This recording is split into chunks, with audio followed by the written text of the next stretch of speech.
al equipo que nos grabe, darle la bienvenida a otro gran amigo, a quien he extrañado, con el que he extrañado platicar desde hace mucho tiempo, el querido abogado especialista en Derecho Penal, Derecho Militar y Seguridad Nacional, César Gutiérrez Priego.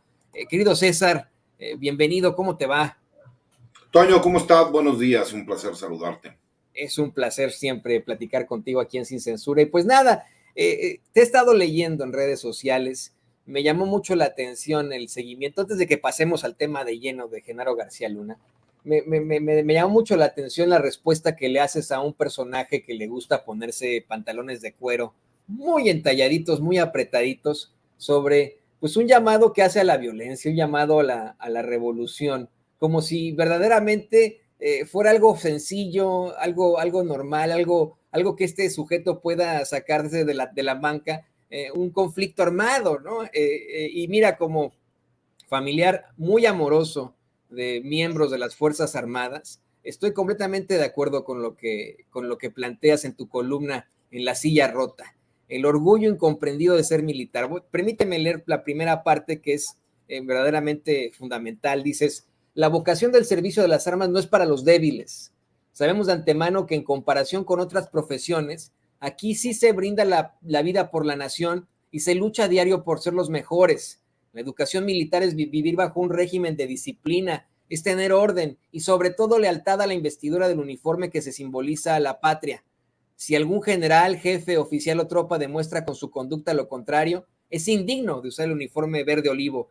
Esa última frase me recuerda mucho a lo que siempre me plantea mi mamá, que es enfermera militar, ¿no? Y que nos dicen a gente como tú y como yo, que también somos familiares, y bueno, tú eres miembro de las Fuerzas Armadas, que tenemos sangre verde olivo. Pero, ¿por qué no nos amplias un poco más sobre esto? Ahora, precisamente, que estamos viendo el juicio de un personaje que fue detenido por las Fuerzas Armadas, y algo que nadie está reconociendo en estos momentos sobre nuestras grandes Fuerzas Armadas.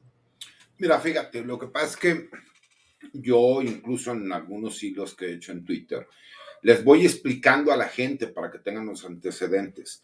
Por ejemplo, Sergio Villarreal, ¿no? El grande, quien es ahorita el primer testigo cooperante de la Fiscalía, que está declarando en contra de García Luna, dicen es que él lo detuvo y él nada más está declarando en su contra por resentimiento. Y la verdad es que no fue así. Quien lo detuvo a él fue la Marina, ¿no? Fue una situación completamente distinta. Pero hay que recordar que hubo un personaje, ¿no? Que forma parte de este grupo de personas que ostentaron el poder durante más de 2 sexenios, ¿no?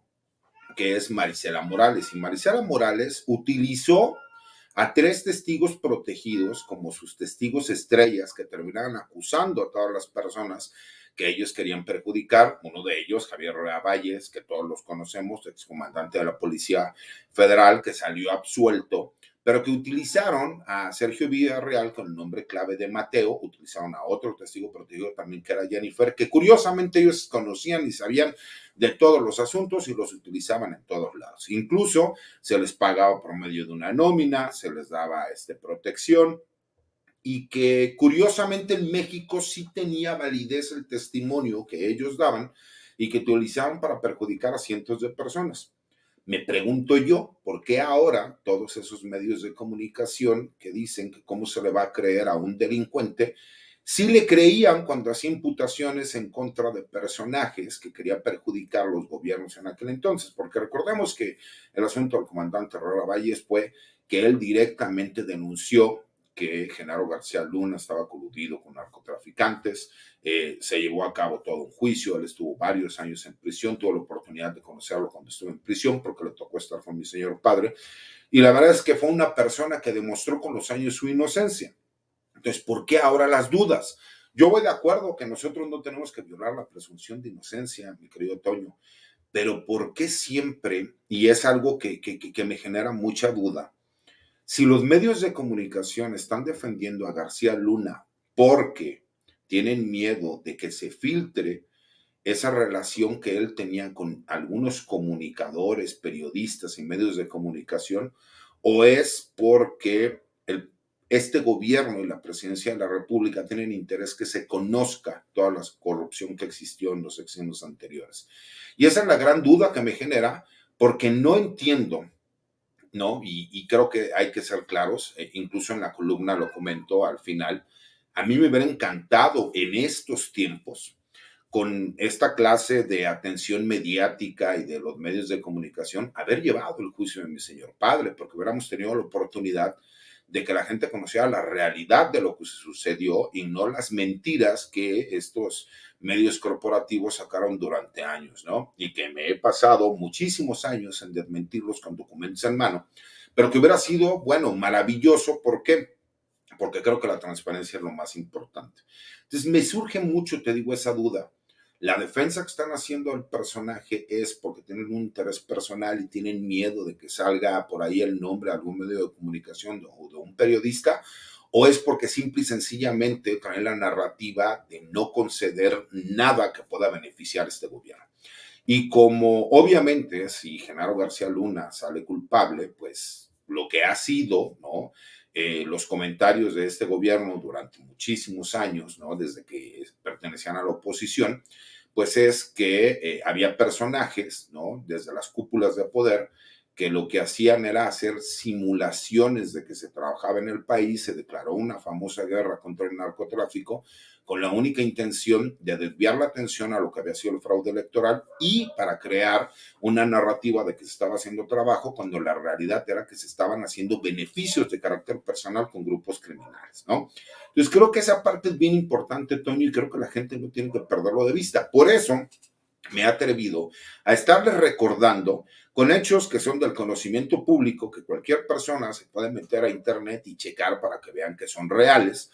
A mí no me gusta andar inventando historias, ¿no? Y todo lo que digo es porque tengo el documento para probarlo. Tan es así que siempre les he dicho, si estoy mintiendo, pues denúncienme o demándenme por daño moral, situación que no han hecho hasta el momento. ¿Por qué? Porque saben que lo que yo digo es porque tengo los pelos de la burra en la mano. Entonces creo que es bien importante para la gente, ¿no? Y por eso la importancia de este juicio y de cómo se va a llevar a cabo. Si tú a mí me preguntas, pues por supuesto que yo no le voy a creer a un testigo delincuente protegido.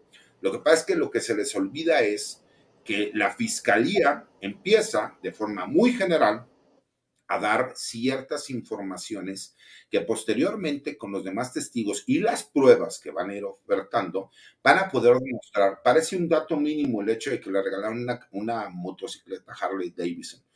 No dudes que posteriormente se demuestre que esa motocicleta sí estaba en posesión de García Luna, sí terminó incluso en Estados Unidos y que incluso demuestren que sí fue un regalo por parte de los grupos criminales. No nada más por ponerte un pequeño detalle. Y le pido al equipo que nos grabe, César, porque quiero pedir tu análisis sobre esto precisamente en el caso, lo que planteas. ¿Por qué crees que la fiscalía aquí en los Estados Unidos está utilizando el recurso de personajes pues relacionados con el crimen organizado? Uno incluso dicen que era un narcocaníbal. Hay, pues vamos, precedentes de este tipo de situaciones que podrían hacerlos cuestionables. ¿Por qué no utilizar el testimonio de personajes muy honorables como el general Tomás Ángeles de Aguajare o precisamente el excomandante Herrera Valles? ¿Por qué crees que fueron convocados simple y sencillamente estos testigos? ¿Consideras que podrían estar simple y sencillamente destinados a perder? Mira, Toño, tú sabes que en lo personal yo no tengo un buen concepto del general Tomás Ángeles de Aguajare, públicamente lo he dicho, que es una de las personas que estuvo presente cuando yo fui secuestrado y torturado por personal militar, cuando él era secretario particular del exsecretario de la Defensa Nacional, ¿no? Enrique Cervantes Aguirre. Eso no quita que él, de acuerdo a la historia que él comenta, pudo haberle hecho el conocimiento en su momento al presidente de la República de los nexos del secretario el secretario de Seguridad Pública Federal. Para que la gente no se confunda, Tomás Ángeles de Aguajare fue subsecretario de la Defensa Nacional en el sexenio de Felipe Calderón. No fue en el sexenio de Vicente Fox, fue en el sexenio de Felipe Calderón cuando él fue subsecretario de la Defensa Nacional.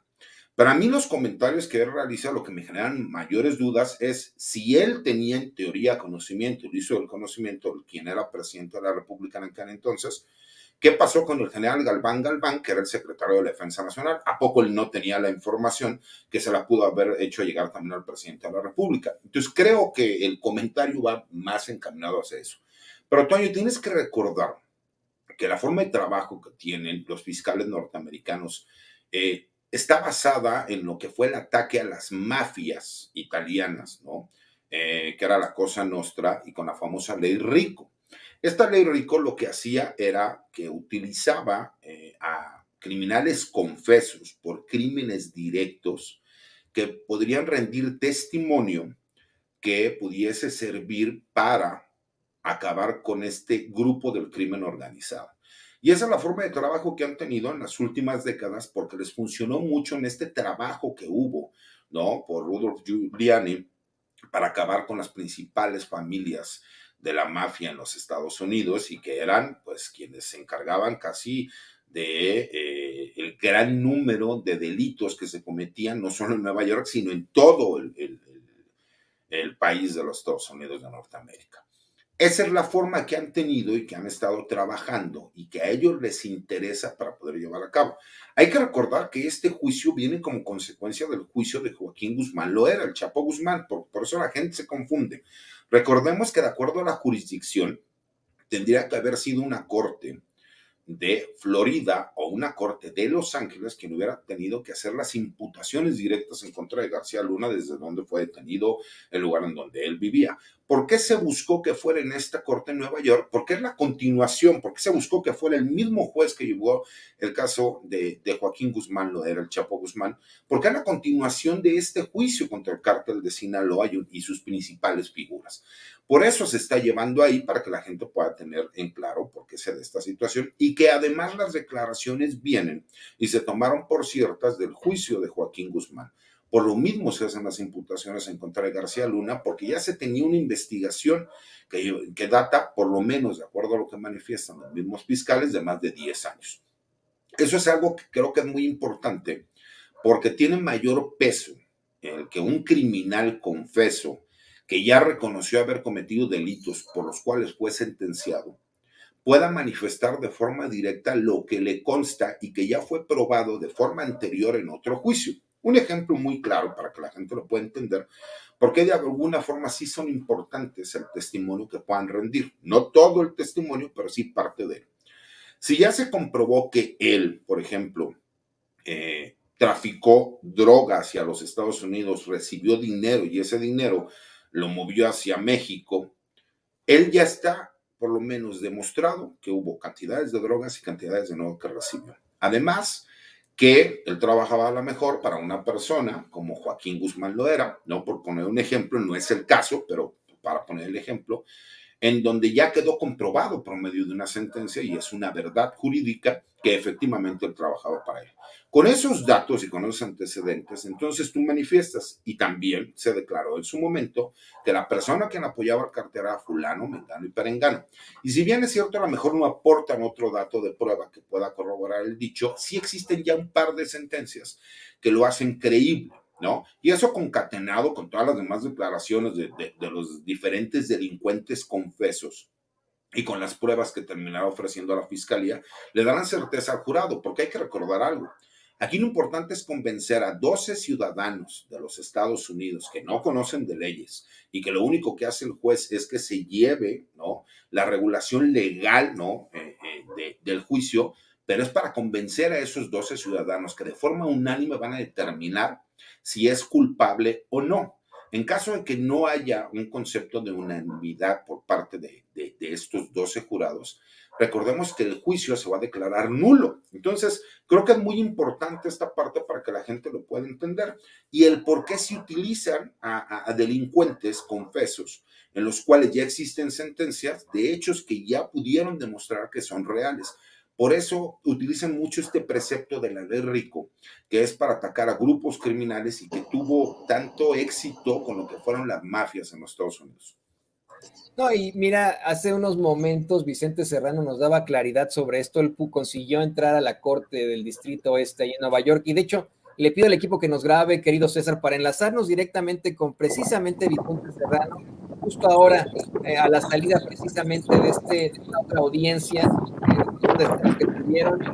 Vicente, estamos con César Gutiérrez Priego, estamos hablando precisamente de lo importante de lo que son esos testigos criminales por la claridad que dan al respecto. ¿Qué información nos tienes ahora sobre el juicio? Mi querido Toño, mi querido César, te mando un abrazo también a ti. El juez ha declarado una pausa para la comida, 1 hora de comida. Y bueno, pues ahora es el abogado defensor, César de Castro, el que está interrogando a Sergio Villarreal Barragán, el Grande. Debo de decir que la solidez de la que reportaban algunos corresponsales ayer de los argumentos iniciales de César de Castro, hoy pues creo que se le olvidaron al abogado, se ve en algunas ocasiones un tanto perdido, se ha equivocado en algunos apodos de miembros del crimen organizado, se ha equivocado en algunos nombres incluso. Yo noto titubeante hoy a César de Castro, el abogado defensor de Genaro García Luna. De hecho, me llamó la atención cómo García Luna lo miraba fijamente, no le quitó la mirada por mucho tiempo y bueno, hay que decir que entre otras cosas que ha declarado el Grande antes de esta llamada cross-examination, que es cuando la defensa toma también la oportunidad de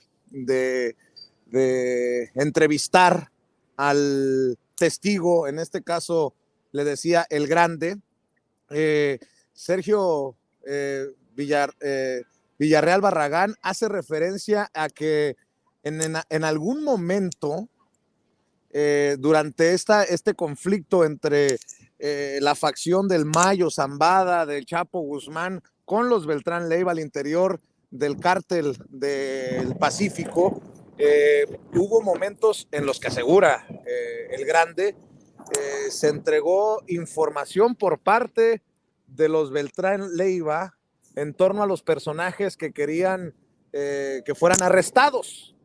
Hacía referencia hace un rato en cómo sicarios del grupo de los Beltrán Leiva terminaron realizando el operativo en la Ciudad de México para arrestar al hermano de Ismael El Mayo Zambada y después entregárselo a los verdaderos policías. Bueno, dice que en uno de esos momentos también se entregó información al ejército y que personajes del ejército vendieron la información. Ha sido una jornada de declaraciones en relación, de acuerdo al Grande, siempre hay que decirlo, de cómo varias agencias del gobierno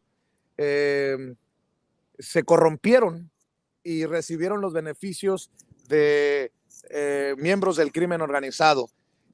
También, César, para que estés al tanto, ya reportaba hace rato que el Grande se ha enfocado, y los fiscales, obviamente, con su interrogatorio, en pintar a un Cárdenas Palomino como la mano que cobraba, sobre todo eso, que cobraba los dineros que se le enviaban a Genaro García Luna. Y con esto también queda, creo yo, en entredicho el expresidente Felipe Calderón, que reconoció a ambos como grandes personajes de las fuerzas policiales y de acuerdo al testimonio, insisto, siempre al testimonio de Sergio Villarreal Barragán, estos dos personajes pues son los corruptazos.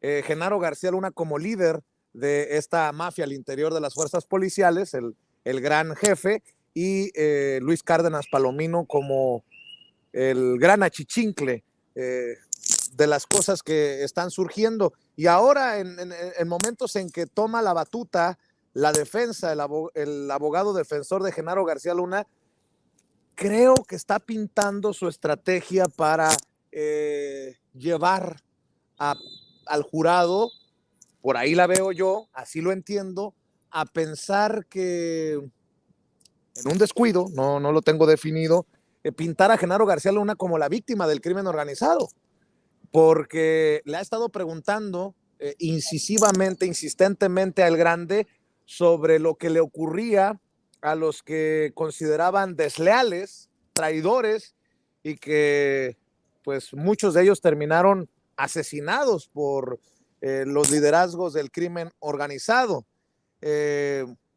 Hay que señalar que en algún momento, dice el Grande, estuvo presente cuando frente a Cárdenas Palomino le llama directamente a Arturo Beltrán Leiva, a Genaro García Luna, y Genaro García Luna dice que se va a mantener neutral, que le pregunta a Arturo Beltrán Leiva en esta pugna luego del arresto del Mochomo, el hermano de Arturo Beltrán Leiva, de qué lado iba a estar, de qué bando iba a tomar, y que Genaro García Luna dijo que de ninguno, que iba a mantenerse neutral, cooperando con ambos bandos, algo que molestó muchísimo, dice Arturo Beltrán Leiva. En fin, fue de hecho después de aquella pausa en la que salgo a darles el reporte, mi querido Toño, un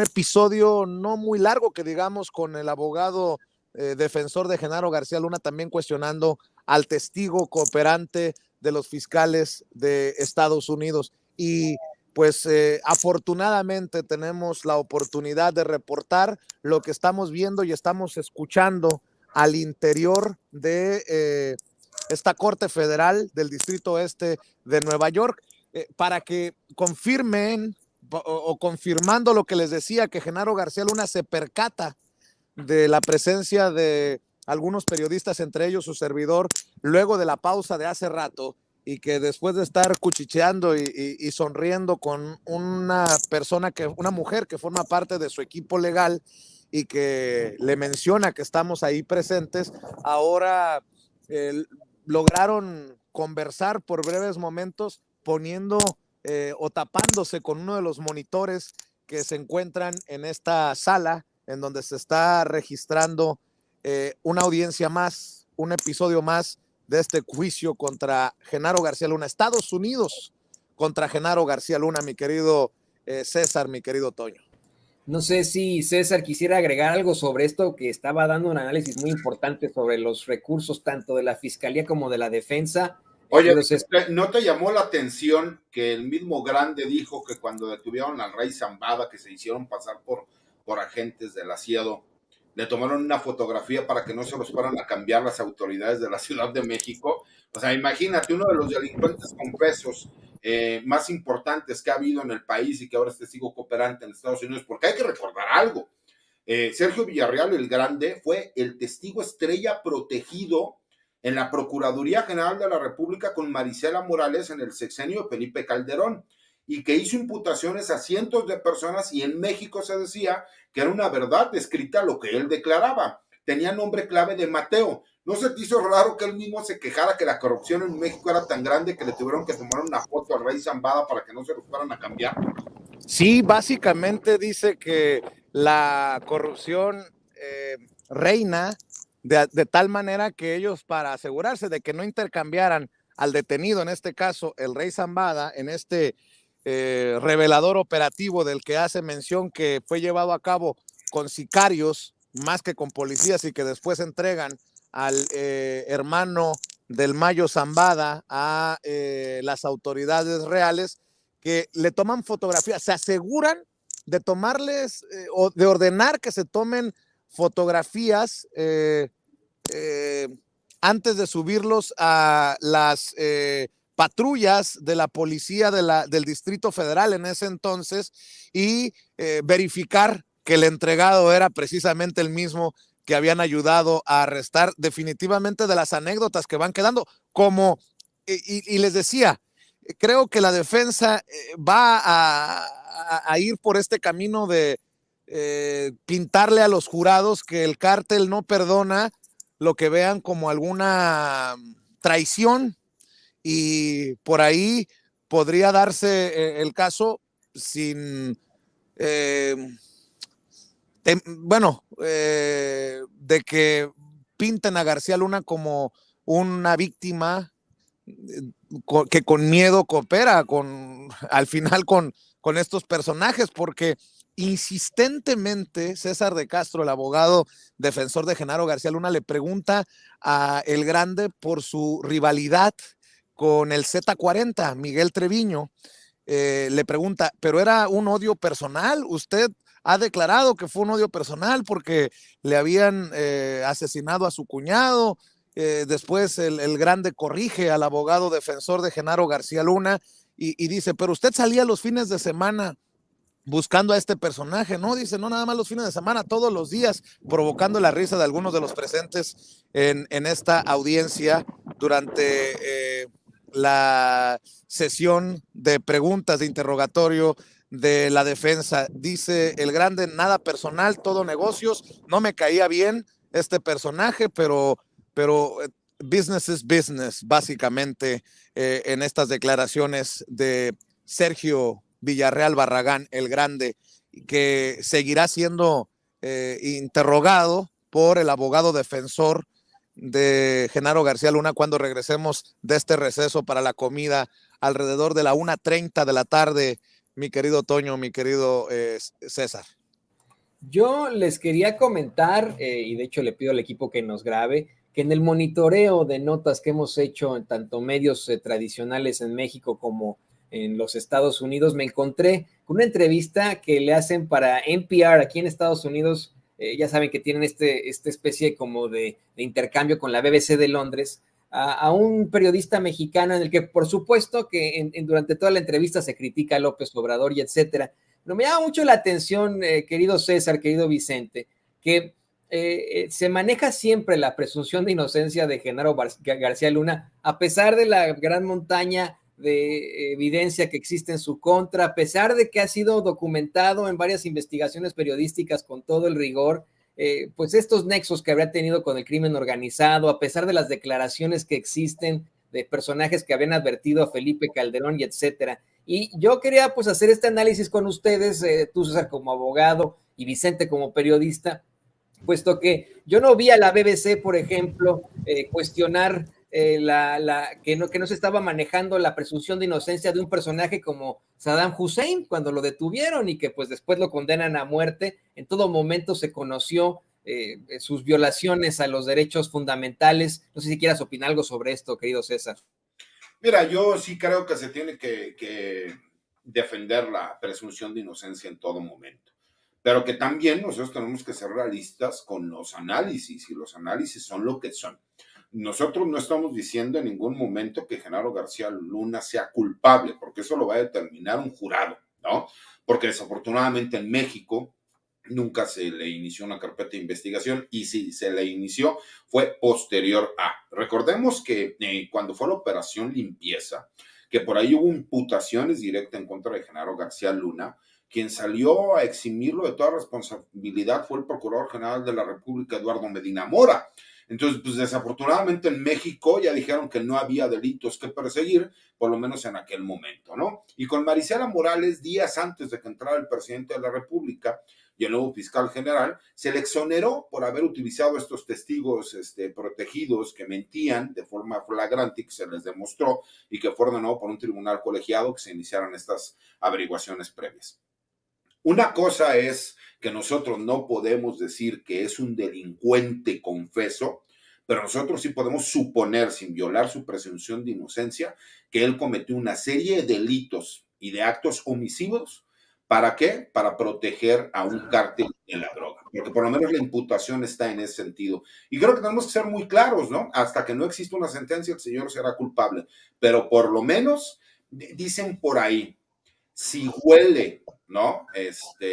Como marrano, chilla como marrano y hace como marrano, pues muy probablemente es un marrano, ¿no? Entonces, bueno, creo que es nada más de lógica. Yo como abogado jamás voy a violar la presunción de inocencia, pero sí puedo emitir opiniones de carácter personal de acuerdo a la evidencia que existe. Y miren, pues déjenme integrar a esta conversación, ya se volvió a conectar, lo habíamos perdido por unos momentos, pero déjenme integrar esta conversación que puede ser muy enriquecedora por todos los que estamos aquí, también Jaime Hernández y a Francisco Cruz, que nos podrían también dar claridad sobre el hecho. Vicente nos acaba de dar a conocer, queridos compañeros, pues lo último de lo último en cuanto a las declaraciones del grande, cómo es que vincula absolutamente a Luis Cárdenas Palomino, como la mano que recibía el dinero para García Luna, el puente que tenía García Luna con el crimen organizado. Te saludo con mucho gusto, Jaime. Paco, ¿cómo les va? Muy buenos días, querido Toño, querido Vicente, muy buenos días, querido César, querido Paco. Aquí listo. Paco, bienvenido también. Jaime, César, Vicente, Toño, buenos días. Mira, pues sí, ¿no? Como cada día que pasa, y apenas estamos empezando, como que se va a abrir una caja de Pandora, ¿no? El PAN se dejó seducir muy bien a partir de 2000 con toda la corrupción priista y se volvió tan corrupto y tan sinvergüenza como el PRI. Y Genaro García Luna, pues es el ejemplo, ¿no? Algo que me gustaría mencionar, mi querido Toño, ahora que recuerdo, es que el abogado defensor de Genaro García Luna le pregunta a Sergio Villarreal Barragán el Grande si había en algún momento visto a Arturo Beltrán Leiva asesinar a alguna persona. Se han dado detalles horrorosos de ejecuciones, de asesinatos, de torturas por parte de miembros del crimen organizado en México, pero esto es importante. El Grande había señalado que nunca había visto a Arturo Beltrán Leiva asesinar a una persona, y César de Castro le tira la curva acerca del asesinato de 2 mujeres, luego de que estas mujeres opinaran sobre la esposa de Arturo Beltrán Leiva y que toma su AK-47 y les vuela la cabeza. Y hay detalles así horrorosos que no me gustaría compartir necesariamente a través de las cámaras y los micrófonos de Sin Censura porque son muy gráficos, pero ahí es donde el Grande dice, sí, es cierto, yo estuve ahí presente, y lo cuestiona, lo pone, lo arrincona el abogado defensor César de Castro diciendo, ¿y cómo es que de un momento a otro te acordaste de algo que es para no olvidarlo jamás porque terminaste salpicado de sangre? Y así como estos episodios, quiero rescatar durante el interrogatorio por parte de la Fiscalía que el Grande menciona que Genaro García Luna los puso en contacto con un personaje de Israel para que les compartiera y les vendiera equipo de espionaje. Y bueno, habría que ir definiendo que esto nos va a dar elementos para pintar lo que hemos venido analizando por ya algunas semanas con la ayuda del abogado César Gutiérrez Priego, con el maestro Francisco Paco Cruz y el maestro Jaime Hernández. Mi querido Toño, amigos, es que esto no es necesariamente García Luna, sino algo más perverso, una gran red de corrupción o una presunta gran red de corrupción al interior de las fuerzas policiales. Mi querido Paco, mi querido César, mi querido Jaime, de las cosas que estoy tratando de compartir con ustedes, con todos los detalles que se están dando precisamente al interior de la Corte. Paco, ¿cómo ves? Bueno, Vicente, debemos recordar, sí, que Genaro García Luna tenía una gran edad, Eduardo Margot,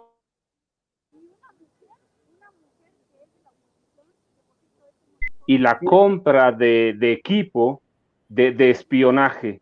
Sí, Paco, te voy a interrumpir un momento porque te perdimos por unos momentos. Me parece que habías mencionado a un personaje precisamente que pertenece a la comunidad judía, ahora que se plantea en el juicio de Genaro García Luna, que precisamente un personaje de origen israelí les había vendido en la Ciudad de México una serie de aparatos para intercepción de llamadas, para reconocimiento de micrófonos, pero te perdimos la comunicación. Nos hablas de un personaje en específico, ¿cierto?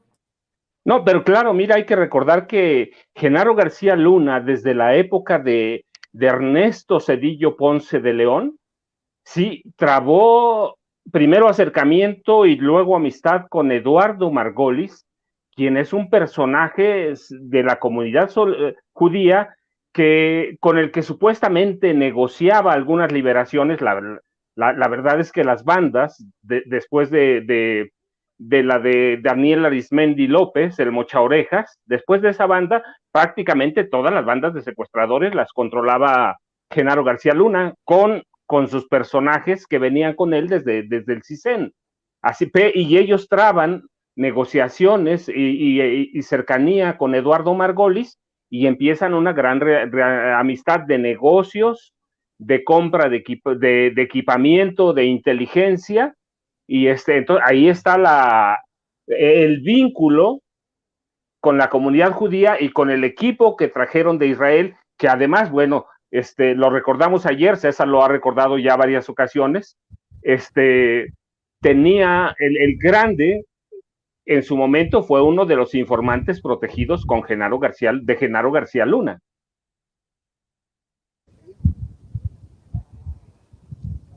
No sé si, y le pido al equipo que nos grabe, no sé si quiera agregar algo de esto, ya sea César o Jaime, sobre este personaje y sobre lo que se plantea hoy en el juicio. Mira, no es de irnos tan lejos, Toño. ¿Cómo puede ser posible que utilizaron como testigo colaborador, testigo protegido, ¿no?, a Sergio Villarreal Barragán, conocido como el Grande, con nombre clave Mateo? Se le estuvo pagando como testigo protegido, se le dio protección de este gobierno, y que ahora sea un testigo colaborador del gobierno de los Estados Unidos en contra de García Luna. Entonces, ¿cuándo mintió el Grande? Cuando estaba en México haciendo imputaciones a todos estos enemigos, ¿no?, de la Procuradora General de la República y de García Luna, o está mintiendo ahora que ya se encuentra en los Estados Unidos. Creo que esa pregunta es muy importante. O a lo mejor será el karma, ¿no?, que nos alcanza a todos. Tal vez eso sea. Y bueno, quiero aprovechar, y le pido también al equipo que nos grabe con esto, aprovechar que estamos todos aquí, que tenemos también a Jaime Hernández, que es el editor de La Jornada Sin Fronteras, porque no sé si ya te diste cuenta, Vicente, pero hay un caricaturista de precisamente La Jornada que publicó este tweet que va a poner don David en pantalla, un tweet en el que pues, siento que te difama, ¿no? La verdad, me parece que es verdaderamente cuestionable, si lo tenga por ahí don David, para que lo podamos compartir con Jaime, contigo. Indescifrable, en mi opinión, monero de ahí de La Jornada, escribe: toda la morenada ansiosa, temblorosa de emoción, esperando que en el juicio de García Luna le echen caca grande a Felipe.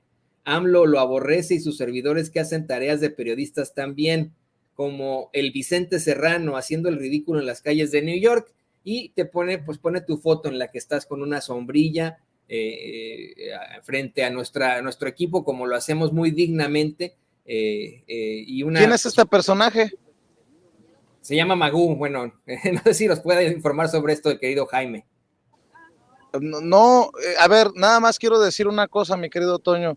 Yo estoy claro de lo que estamos haciendo y no me importa en dónde publica, si publica en donde publique, pues yo sé que estoy en la lista de los periodistas acreditados, asignados a estar al interior. Yo estuve ayer acá por una decisión propia afuera con la gente que nos apoya, la comunidad que ha venido a respaldar lo que hacemos desde nuestra independencia. Y bueno, no soy monedita de oro para caerle bien a todos.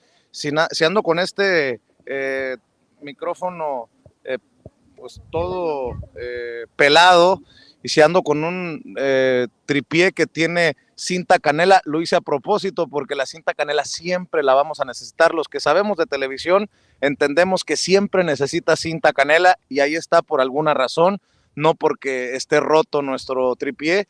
Y si así lo fuera, pues qué. Lo importante es que estamos adentro. Soy el número 16 en la lista de los periodistas acreditados y permitidos entrar a esta audiencia, así que pues yo creo que pues no podemos parar. Mira, esto es lo que me importa a mí. Esta gente que nos trajo hasta champurrado, mira, ahí está. ¿Quién hizo el champurrado? Ahí está, mire, la señora hizo el champurrado. O sea, mi querido Toño, esos que critican es porque no están aquí.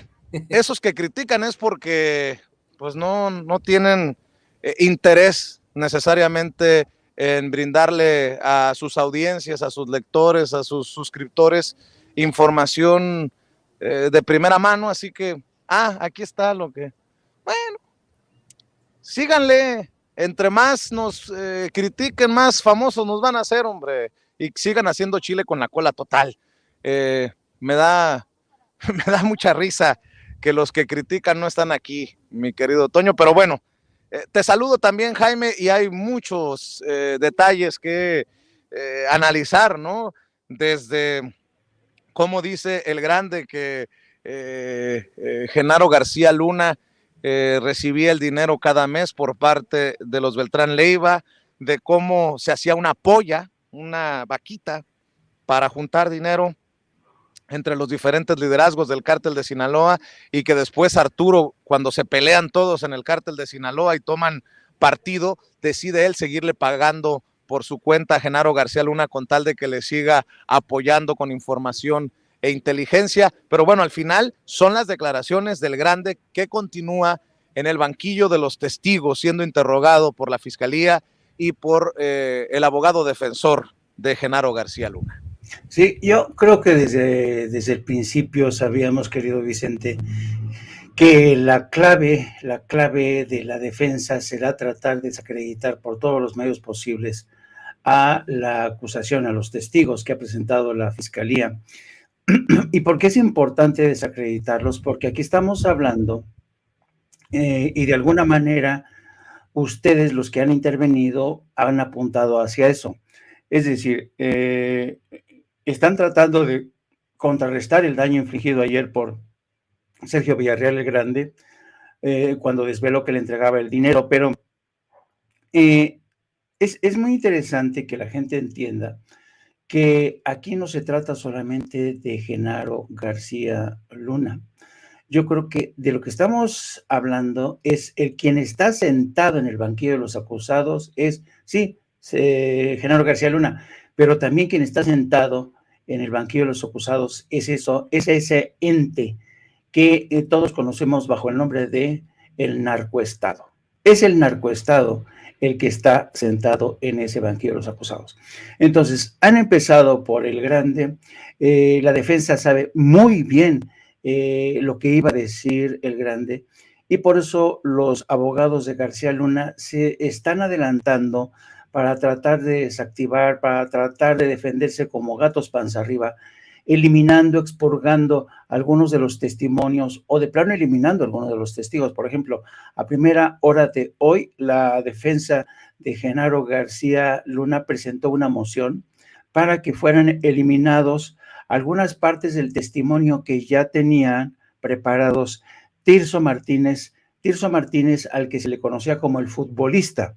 Tirso Martínez fue aliado del Chapo Guzmán y ha sido un personaje que se supone que sigue, es otro de los testigos que sigue, y va a revelar. Ustedes saben que Tirso Molina se le conoce el futbolista porque lavó dinero a través de los equipos de fútbol, los Gallos de Querétaro, y se supone que esta persona que fue detenida, creo que en 2014, y extraditada en 2015, se calcula que bajo el futbolista, que era un poco el transportista, el que hacía llegar la cocaína a Estados Unidos, se calcula que llegó a transportar hasta 53 toneladas de cocaína.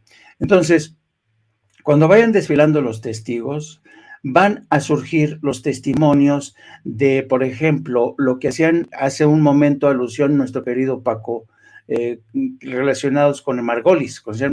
Y hay que ver que el narcoestado mexicano era una enterprise internacional, una empresa transnacional que ya opera en distintas partes del mundo. Genaro García Luna fue el muñidor de las alianzas por debajo de la mesa, por ejemplo, con los israelíes, para que les vendieran equipos de espionaje e inteligencia a los carteles, y de esta manera se creaba un servicio de inteligencia espejo de los carteles de la droga. Es decir, los carteles de la droga sabían perfectamente qué estaban haciendo los servicios de inteligencia de México, sobre todo.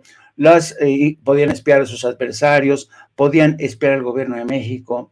Y en ese sentido, el grupo de los israelíes, que siempre han trabajado para todos los bandos, les vendían este tipo de equipo. Hay que tener una cuenta, por eso yo me refiero al narcoestado, El narcoestado no solamente se encarga de gestionar las alianzas con servicios secretos que operan en las sombras, tráfico de armas, sicarios, y, por ejemplo, les voy a poner un ejemplo. ¿Se acuerdan que el gobierno de México está solicitando la extradición de Tomás Herón, que está relacionado con el tema de la desaparición de los 43 de Ayotzinapa? Bueno, Tomás Herón está siendo protegido porque ustedes saben que Israel se ha convertido últimamente en cielo seguro para criminales de todo tipo en Israel. Hay bufetes especializados en limpiar el historial de estos criminales, como Tomás Herón, y luchan hasta que les consiguen la nacionalidad, y son bufetes que se han enriquecido de forma impresionante.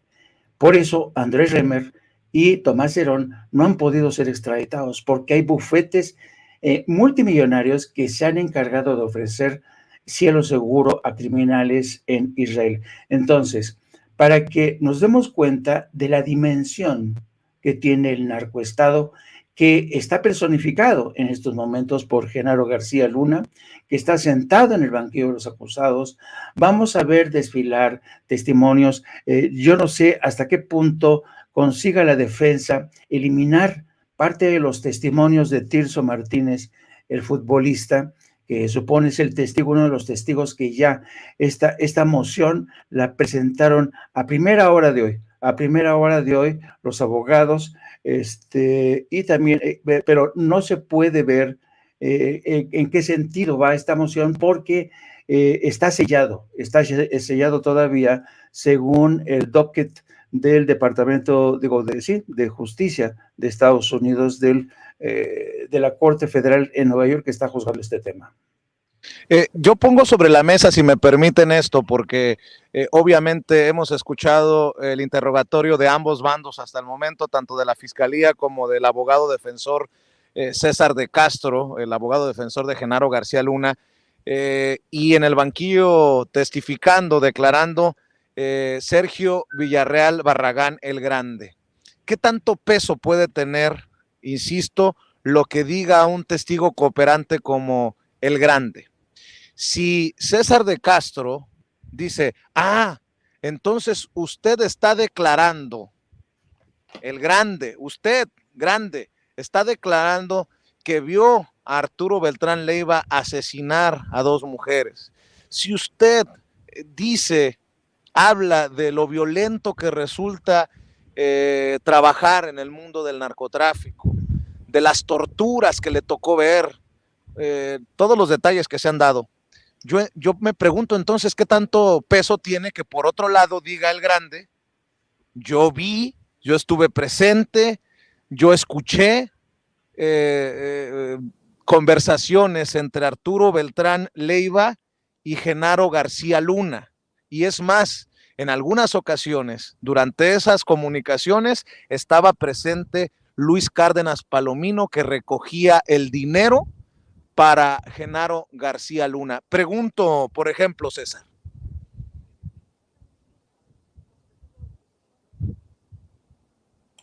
Fíjate, Vicente, pues por noticia criminal se tendría que haber iniciado ya carpeta de investigación, si no es que ya existe, contra Cárdenas Palomino. Pero recordemos que él se encuentra en una prisión federal por tortura. Es un caso completamente distinto. Y es donde yo me pregunto, ¿no? Si vamos a ver que pase algo en México o va a pasar exactamente igual que con el juicio de Joaquín Guzmán, ¿no? Del Chapo Guzmán, donde pues sí, hubo mucha mención de nombres, pero no pasó absolutamente nada. No se iniciaron carpetas de investigación, no hubo detenidos, no hubo acusaciones. Entonces creo que esa parte es muy importante. Y creo que también va a ser muy importante que la gente pueda entender lo siguiente. El que un testigo cooperador, testigo protegido, cooperante, haga imputaciones de hechos que le constan porque ya fue sentenciado por diversos delitos, aceptó la culpabilidad, también va concatenado y de la mano de otras pruebas y de otros testimonios que den certeza a lo que se está diciendo. Como yo estoy viendo, se contemplaba que podía durar 4 semanas este juicio. Si con el primer testigo llevan 2 audiencias, dicen, y posiblemente ahí se acabe, pues yo creo que a lo mejor las 8 semanas no nos van a alcanzar. Y te quería comentar también respecto a el ataque personal que te hacen. Preocúpate el día que no hablen de ti y te pongas mejor a organizar una revolución en Twitter, ¿no? Eso sí estaría patético cuando, pues, quienes las quieren hacer no se saben ni amarrar las agujetas, ¿no? Entonces, imagínate, los revolucionarios de Twitter, ¿no? Oye, nada más para aclarar eso, hago el ridículo yo en las calles de Nueva York, como seguramente hace ridículo esa persona que está tirando ahí en la acera frente a la corte, como seguramente hacen el ridículo aquellos colegas que están allá, no sé de qué medio sean. La diferencia es que unos traen camioneta satelital, un equipo de 4 o 5 personas para que el reportero nada más salga a pararse frente a la cámara. Oye, y agarre el micrófono. Ver, rápido, ¿cuántas personas de cuántos medios entraron a la Casa Blanca para hacer la cobertura con el presidente de México? Nada más recordemos. Digital es uno, sin censura. Ok.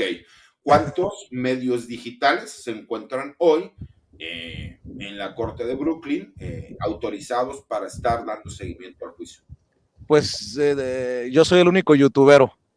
Ok, entonces, bueno, pues eso habla un poco nada más para que quede claro, ¿no?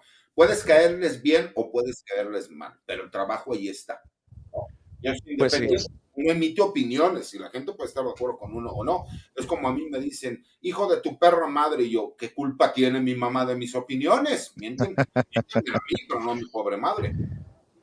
Así es. Oigan, también hay que decirlo que antes de que iniciaran las preguntas para el grande, el juez Brian Cogan señaló que 2 de los miembros del jurado tienen situaciones que necesitaban pues ser tomadas en cuenta. Uno de ellos, el número 10, dijo que tenía problemas para escuchar alguna situación con el oído, que por favor hablaran más fuerte, por eso en ocasiones hasta se vicia el sonido porque han subido a tope el volumen. Y una mujer, la número 2 del jurado, dijo que tenían que determinar qué iba a pasar porque su empleador le había dicho que nada más le iba a pagar 10 días de jurado, y bueno, había que definir si de una vez por todas, se le removía o de plano se buscaba una solución, incluso que el juez enviara alguna notificación al empleador para apelar a su compromiso en casos como este. Pero bueno, mi querido Jaime, mi querido Paco, también escucho sus opiniones acerca de, pues de esto, de esta serie de interrogatorios, pues de esta serie de preguntas al primer testigo, a el grande, en esta audiencia, y bueno, con la defensa ya también realizando preguntas. Si la defensa se enfoca en sacarle al grande sus declaraciones sobre estos detalles horrorosos de asesinatos y torturas, de la misma manera, ayer y la primera parte de esta mañana, la Fiscalía le ha insistido a El Grande que recuerde cuántas veces y las reuniones en las casas de seguridad en las que estuvo presente y que fue testigo de cómo Arturo Beltrán Leiva hablaba con Genaro García Luna, quien ha estado muy al pendiente de las declaraciones de El Grande, mi querido Paco.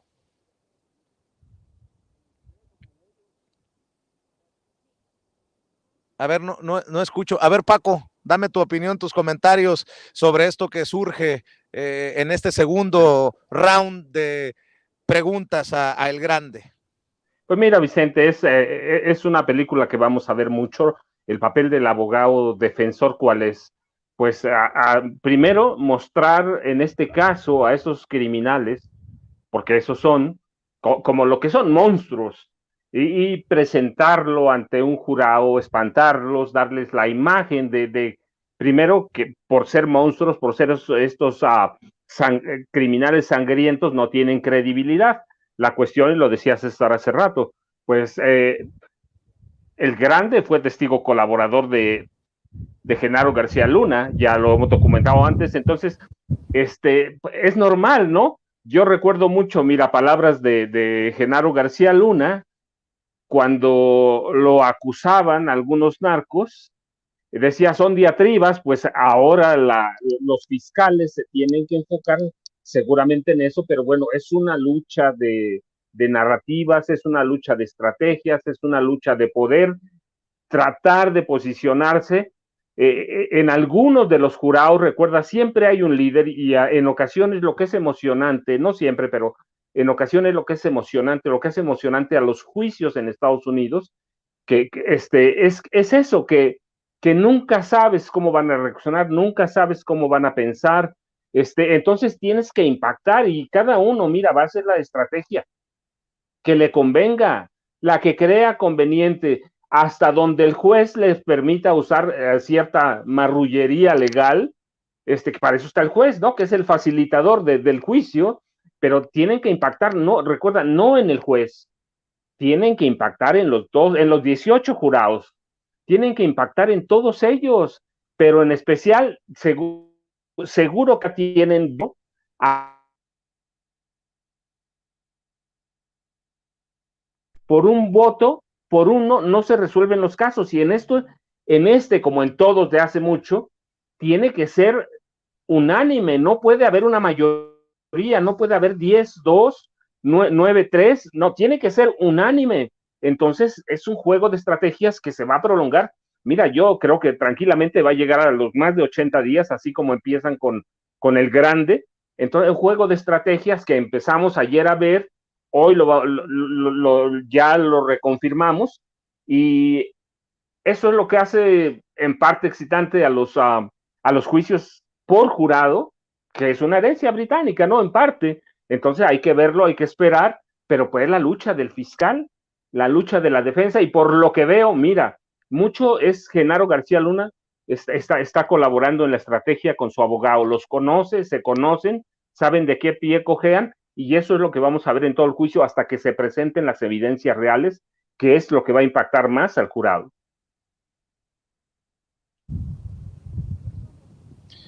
Debo de decir que otra de las cosas importantes de esta mañana, se mencionaba que la corrupción en México era de tal magnitud que recuerda el grande cómo les interceptaron en Manzanillo 20 toneladas de cocaína por personajes de la aduana que no les dejaban pasar el contenedor, y que armaron en un rancho en donde entrenaban a sicarios, así lo declaró el grande, una fábrica para producir cocaína falsa, imagínense, que después cambiaron por la cocaína buena y fue así como recuperaron este cargamento. Tuvieron que hacer paquetes que lucieran como cocaína con harina y azúcar y meterle algunos químicos, pero en realidad habla de a qué nivel estaban las cosas, que tuvieron que generar estos ladrillos de cocaína falsos para recuperar estas toneladas de cocaína, y bueno, de cómo también fue creciendo el negocio del narcotráfico de acuerdo al testimonio del grande, con el apoyo de autoridades como Genaro García Luna, Jaime. Muestra hasta qué punto el negocio de la cocaína, el negocio de los cárteles de la droga tiene un carácter tan versátil, por eso han prosperado como han prosperado, son más eficientes y además con una gran imaginación para sortear problemas, para corromper.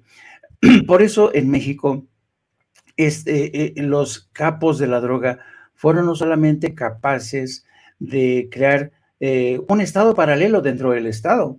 Realmente se requiere de mucha imaginación y de mucho tesón, ¿no? Aunque en muchos sentidos la industria de la droga es admirable desde ese punto de vista. Admirable no en el mejor sentido de la palabra, ¿no?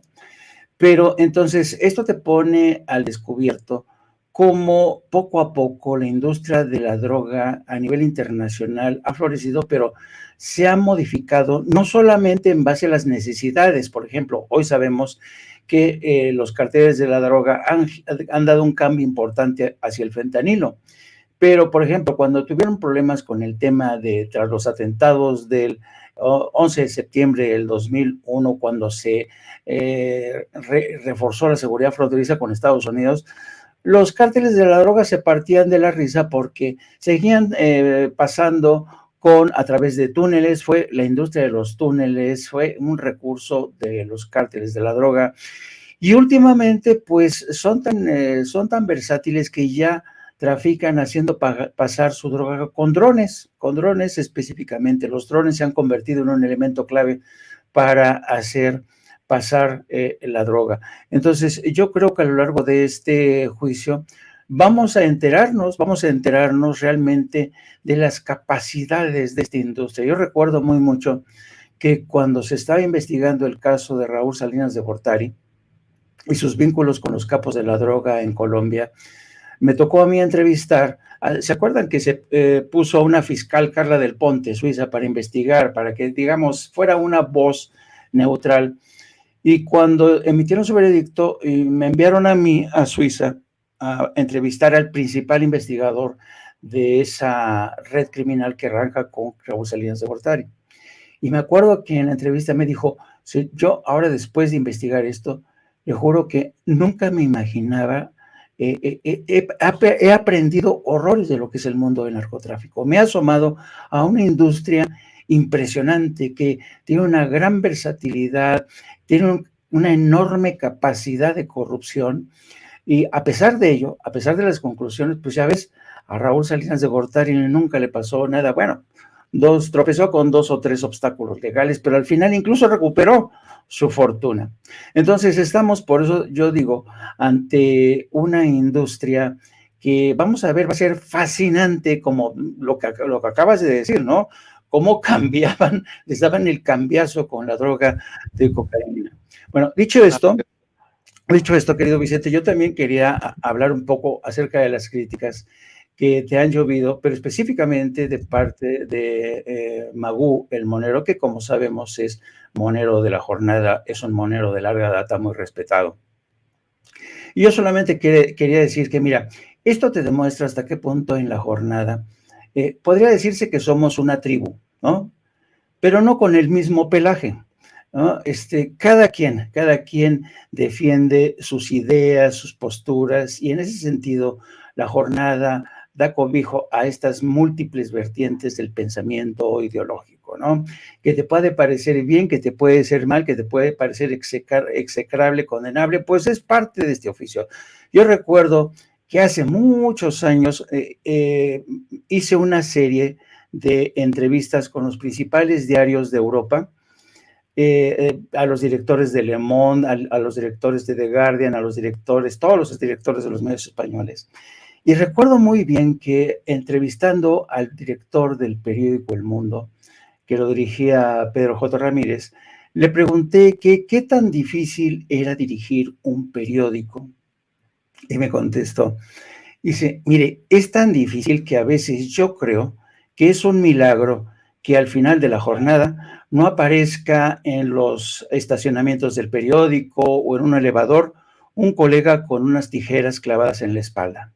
Porque aquí hay gente que opina a veces diametralmente de forma opuesta, ¿no? Entonces, esto para decirte que a veces en un periódico, pues puede ser que sí haya cabezas, figuras que le hagan honor a la trayectoria de la jornada, pero también hay caricaturistas pues que no encajan con los tiempos, pero que hay que respetar. Digo, Claro. Y además yo sé que eres tú perfectamente capaz de defenderte a ti mismo, ¿no? Así es que ese era mi único comentario, querido Vicente. Me descubriste, yo protegiéndote, amigo, para que no te metas en camisa de 11 varas, pero mira, ¿qué les parece si regreso al interior para que no se va? Grábeme, don David. Ya me voy nuevamente al interior de la corte para que no se vaya a enojar el monero Magú, que me critica por venir a hacer el ridículo con mi microfonito pedorro y mi tripié pedorro y mi telefonito ahí de lástima, pues. Ya me voy al interior porque si no se va a enojar el Pelón Gomis o Pedro Ferriz Híjar porque estoy aquí pasando fríos, pero nada más puedo decir, espero que no se tome a mal, que entiendo perfectamente el veneno y el ardor del monero Magú. Ha de ser muy difícil tratar de figurar y no lograrlo cuando tienes a grandes moneros que sí dan las campanadas, como Rafael Barajas el Fisgón o el estimado y respetado José Hernández. Entiendo perfectamente el ardor, entiendo perfectamente el veneno. Aquí estamos, dando la batalla.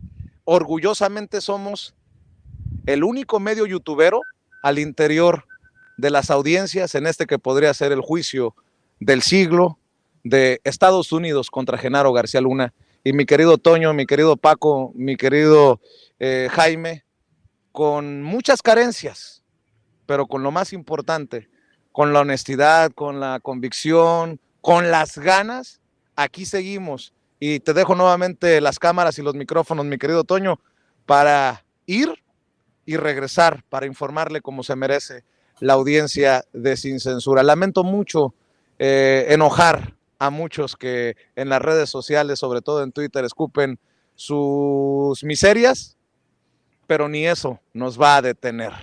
Mi querido Toño, regreso contigo. Vicente, pues te deseamos mucha suerte adentro de la Corte del Distrito Este de Nueva York, donde estarás, desde donde nos estarás reportando. Ha estado todo el día, Vicente, adentro de la Corte del Distrito Este, ahí en Brooklyn, en Nueva York. Yo, si le soy perfectamente honesto y con mucho respeto para el trabajo de todos los compañeros, me parece verdaderamente insufrible e indescifrable el trabajo de Magú. Honestamente, desde antes de que se volviera fascista, sí me pareció insufrible e indescifrable, ¿no? Pero pues, cada quien se plantea que pues quiere hacer monos muy al estilo cubista y etcétera. No creo. Siento que mi niña de 2 años pinta mejor. Pero bueno, vámonos al último tema ya para cerrar esta mesa, mi querido Jaime. Te quería hacer un planteamiento y le pido al equipo que por favor nos grabe. Te quería hacer un planteamiento sobre la cobertura que se está llevando en estos momentos a nivel internacional sobre el juicio de Genaro García Luna. Estuve revisando algunas de las columnas, algunos de los artículos que llevan, si es que los llevan acá en Estados Unidos. Anoche publicaban una columna de Enrique Krause en el Washington Post, en el que pues da una pintadita de lo que es el juicio y de lo que podría enfrentar la derecha en México en caso de que sea declarado culpable. También teníamos ahí la nota de este señor Frewer de New York Times, y le he comentado al público consentidor a lo largo de estos espacios cómo es que me pareció verdaderamente indignante una entrevista que realiza la BBC de Londres con un periodista mexicano que pues nomás ataca a López Obrador, ¿no? Como todos, ¿no? En lo general en los medios de comunicación corporativos, y se plantea siempre y se defiende siempre la presunción de inocencia de Genaro García Luna. Es una entrevista que ya sabes, en estos acuerdos que tienen las cadenas, pasaron en NPR aquí en los Estados Unidos en la tarde, y me llama la atención porque tú recordarás perfectamente esto porque has sido corresponsal de guerra durante tanto tiempo. Cuando detienen a Saddam Hussein, yo no recuerdo a la BBC o algún otro medio de comunicación que estuviera peleando por la presunción de inocencia de alguien como Saddam Hussein ante los evidentes y claras violaciones a los derechos fundamentales de su pueblo. Lo mismo cuando lincharon desafortunadamente, digo desafortunadamente porque ningún linchamiento es bueno, cuando lincharon desafortunadamente a Gaddafi, nadie lo hacía como un presunto culpable, ¿no? En todos estos casos han quedado claramente quiénes son esos personajes, y ante la gran cantidad de pruebas que existen en contra de Genaro García Luna, los documentos que se han presentado, las investigaciones periodísticas con todo el rigor, me tengo que atrever a preguntarle a un periodista de larga carrera como tú si es verdaderamente necesario que como periodistas tengamos que seguir presumiendo la inocencia de Genaro García Luna. No, mira, yo creo que lo que ocurre muchísimo, yo creo que esto quizás es una de las primeras lecciones que uno aprende cuando está estudiando periodismo, y es de manera muy esquemática. Para un periodista cuando comienza se le advierte que a veces no siempre va a ser uno capaz de capturar toda la verdad, porque a veces la verdad es compleja. Y hay una metáfora, un cuento, que hace alusión a los 7 ciegos hindúes, a quienes reúnen, y entonces está un hombre y está junto a ellos un elefante. Y todos y cada uno de los 7 sabios ciegos tocan una parte del elefante, pero claro, si uno toca la trompa y le preguntan qué es, oiga, pues es que esto tiene, no sé, parece que es como una manguera, una serpiente, otro le toca el rabo, otro le toca una pata, en fin, que uno a uno son son incapaces de descifrar la realidad que está frente a ellos. ¿Por qué? Porque no pueden, porque están ciegos, porque son incapaces de ver el todo. Bueno, eso es un poco lo que está ocurriendo últimamente en México, digo, en todo el mundo, porque es un problema no solamente de México, pero particularmente ocurre con los corresponsales de medios extranjeros. Por ejemplo, generalmente, por regla general, y esto lo dijo alguna vez el presidente López Obrador, cuando llega un corresponsal a México, siempre, y esto pues yo he sido enviado especial muchas veces y siempre yo viajaba con un archivo, me lo leía, me preparaba antes de llegar y procuraba elegirme fuentes, identificaba fuentes que me hablaran a favor y en contra. Y también hablar con la gente del pueblo. Y después de que hablas y reúnes todos estos testimonios, ya te puedes hacer una composición de escena más o menos completa. ¿Cuál es el problema de los actuales enviados especiales? Que casi siempre recurren a la gente que tiene una columna o un programa de radio, o publica en determinado medio corporativo, y entonces el input que reciben, es decir, la información que reciben ellos de primera mano, es ya información sesgada, manipulada, ¿no? Por ejemplo, hace poco vi un reporte de una enviada de Euronews que aterrizó y lo primero que hizo fue entrevistar a personas que opina todos en contra de López Obrador, y por eso dijo esta periodista que el presidente quería imponerse, continuar su mandato.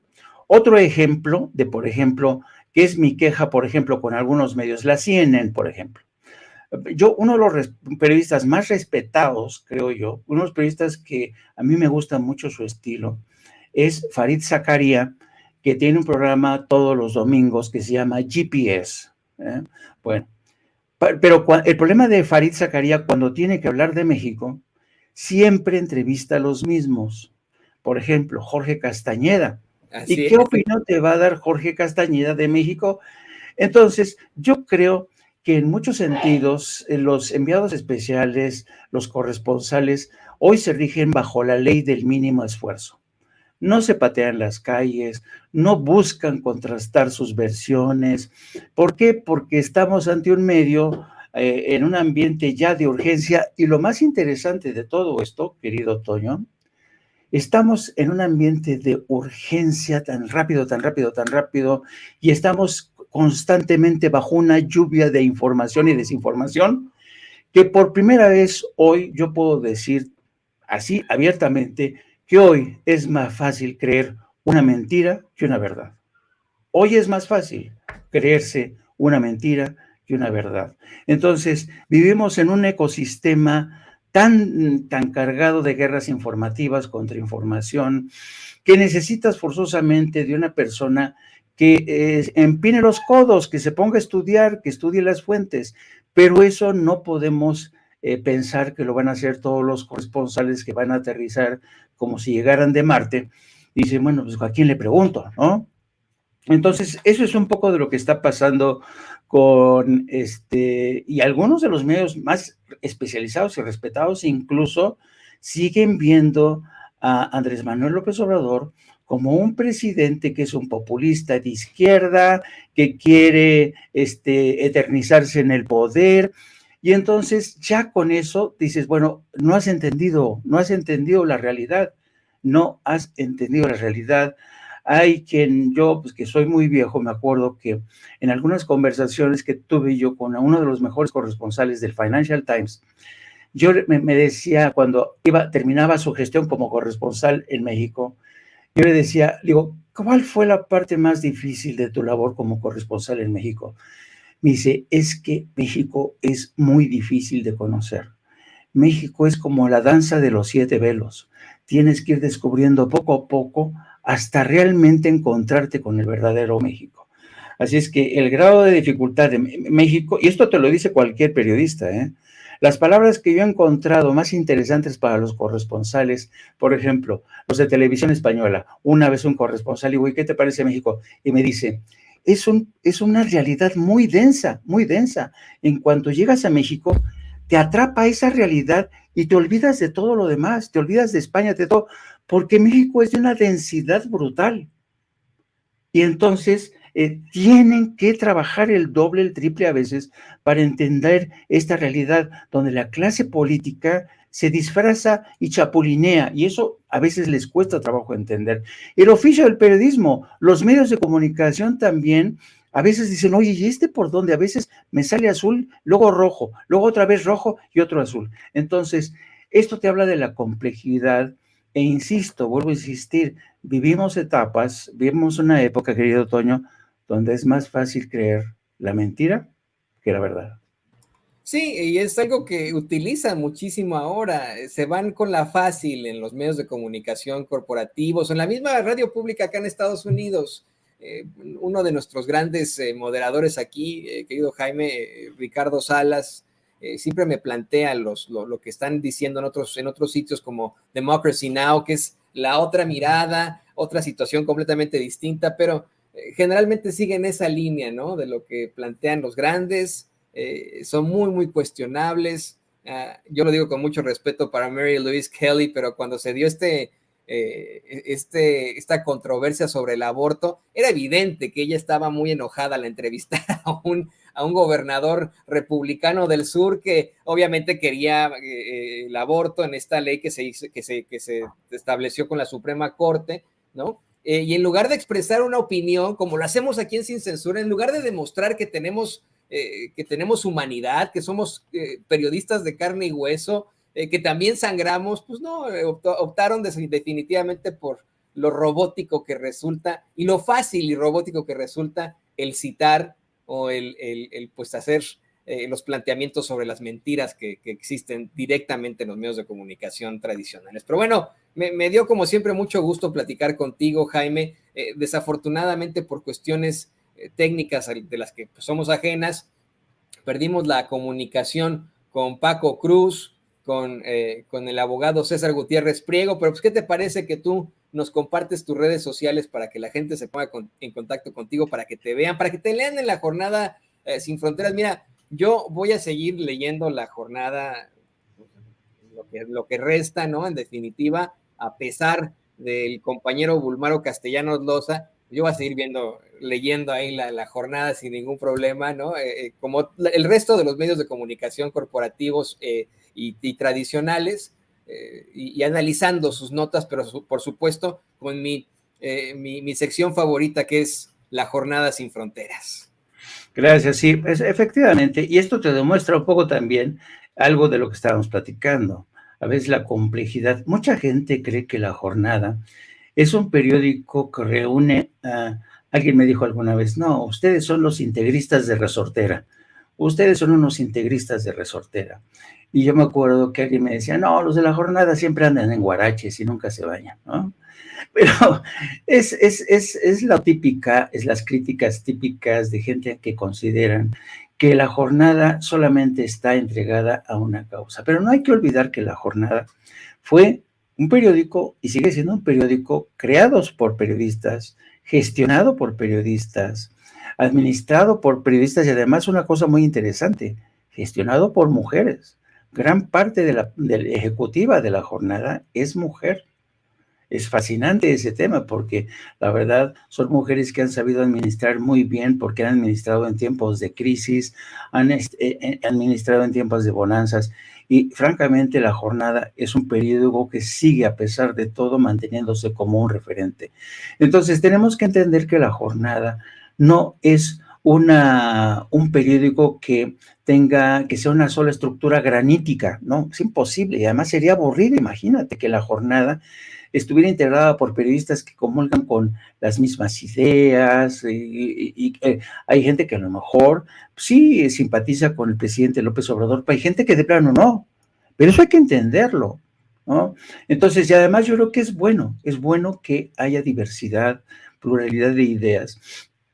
Y yo creo, y esto se lo explico a la gente, y seguramente la gente no necesita este tipo de explicaciones, ¿eh? La gente entiende bien que puede haber un caricaturista como Magú que despotrique contra Andrés Manuel López Obrador, pero es muy su derecho, muy su derecho.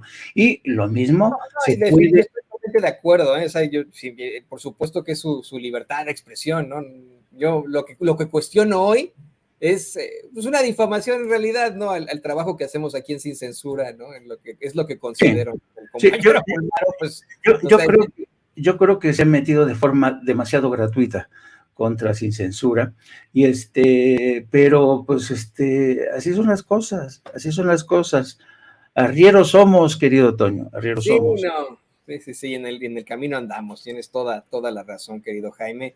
Y bueno, pues me queda más que agradecerte. Tú estás cerrando esta mesa conmigo, pero te veremos todavía en más espacios aquí en Sin Censura y pues estamos en la próxima, querido Jaime. Sí, y ya dentro de poco más de una hora voy a entrar al aire con nuestro canal hermano, no apto para cínicos, en punto de las 14 horas, no se olvide, vamos a dar seguimiento a este tema del juicio que se sigue, segundo día del juicio contra Genaro García Luna, no se lo pierda. Vamos a hablar también de lo que ha dado de sí la mañanera, en qué dirección se pronunció hoy el presidente, hay cosas interesantes. Y también les pido que me sigan a través de mis redes sociales, @JaimeJourno, y también a través de la sección de La Jornada Sin Fronteras de nuestro gran periódico La Jornada. Don Antonio, pórteseme bien, por favor.